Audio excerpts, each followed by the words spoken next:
science-backed, actionable steps towards your best year ever. I am Sandy, your host. Today we're continuing with our series on one of my favorite poets of all time, Henry Wadsworth Longfellow. Today we're actually taking a closer look at The Arrow and the Song, and it's a short poem, so I'm going to read it to you. I shot an arrow into the air. It fell to the earth, I knew not where.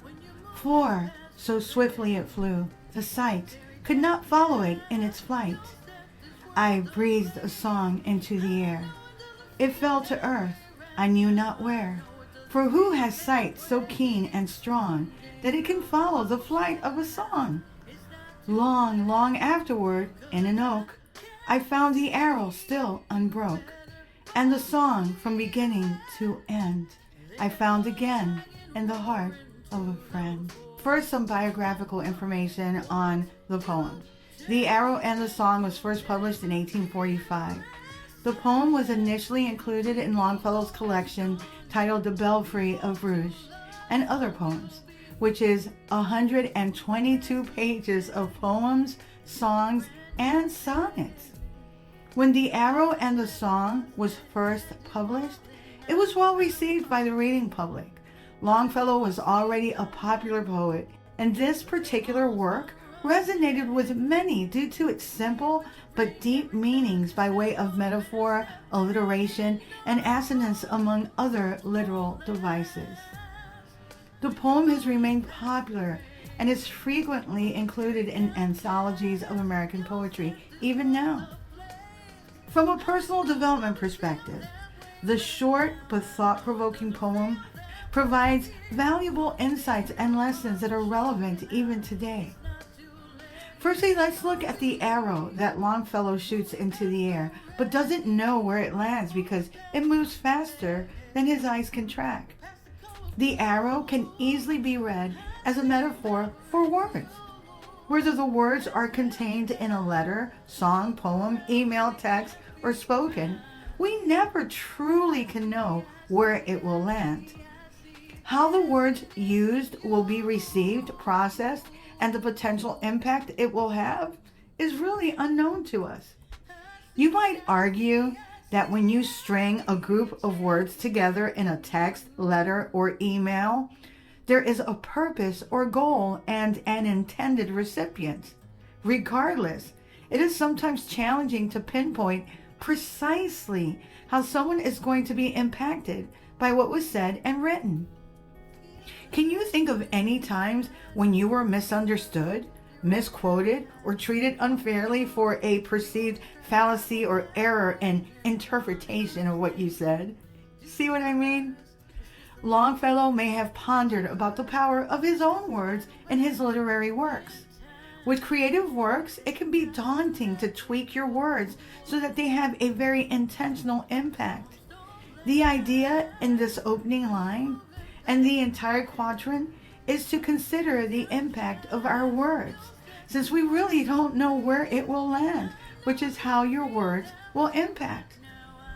Emotional intelligence has become a buzz phrase, unfortunately, but it is what Longfellow is alluding to. A high EQ means that you have an awareness of your emotional responses and your impact on others in your communications. Later in the poem, Longfellow finds the arrow stuck in a mighty oak and unbroken. The significance of the oak tree cannot be overstated. The oak is among the strongest on planet Earth. Some have lived for 1,000 years and are touted for their strength and endurance. Oak trees are noted for their survivability against natural disasters. The arrow was found unbroken and stuck in the oak tree, which speaks to the permanence of words. You can't take back what was said. Jonah Berger's book, Magic Words, shares how certain words used in a particular way and time can have an exponential impact on others. I don't believe we can be held wholly responsible for how someone chooses to react to something they heard or read.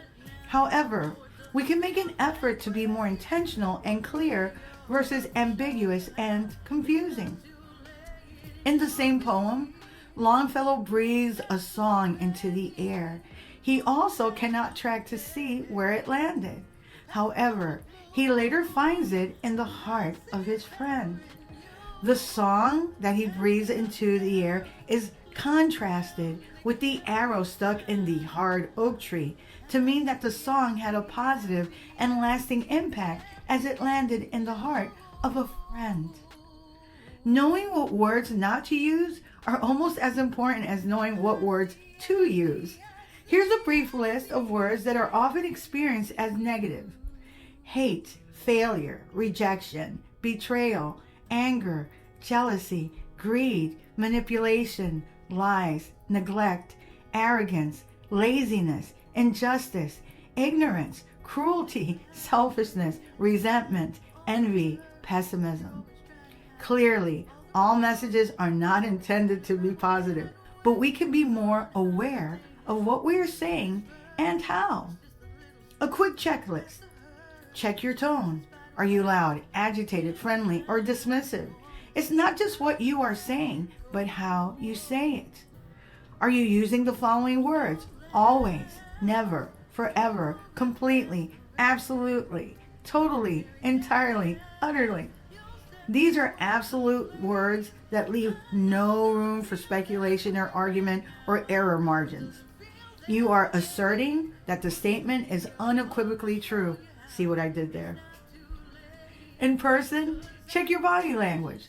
The following mannerisms within a particular context can be seen as less flattering: crossed arms, avoiding eye contact, slouching or hunching over, fidgeting excessively, tapping fingers or feet impatiently, swinging legs while sitting, standing with hands on hips in a confrontational manner.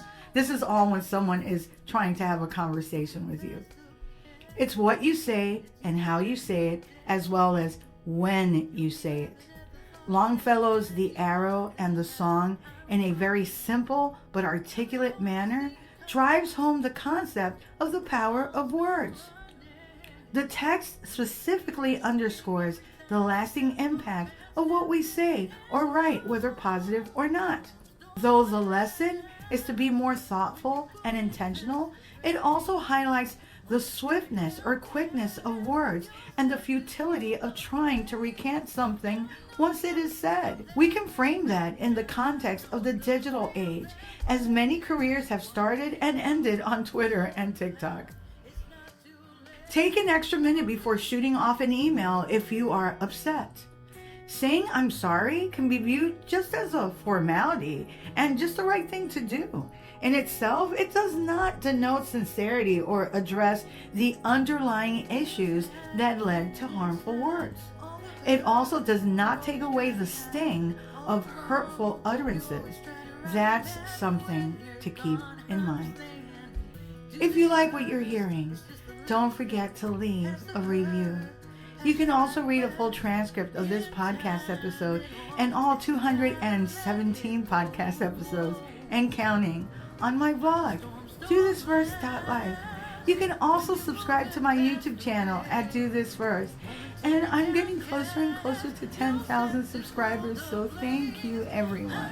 You can also sign up for my new weekly newsletter, which will help you get your week started on a positive note, and updates on coaching, books, merch, and my public speaking engagements as they become available. Tomorrow we'll continue with our 10-part series on Henry Wadsworth Longfellow. Till tomorrow. Moving back.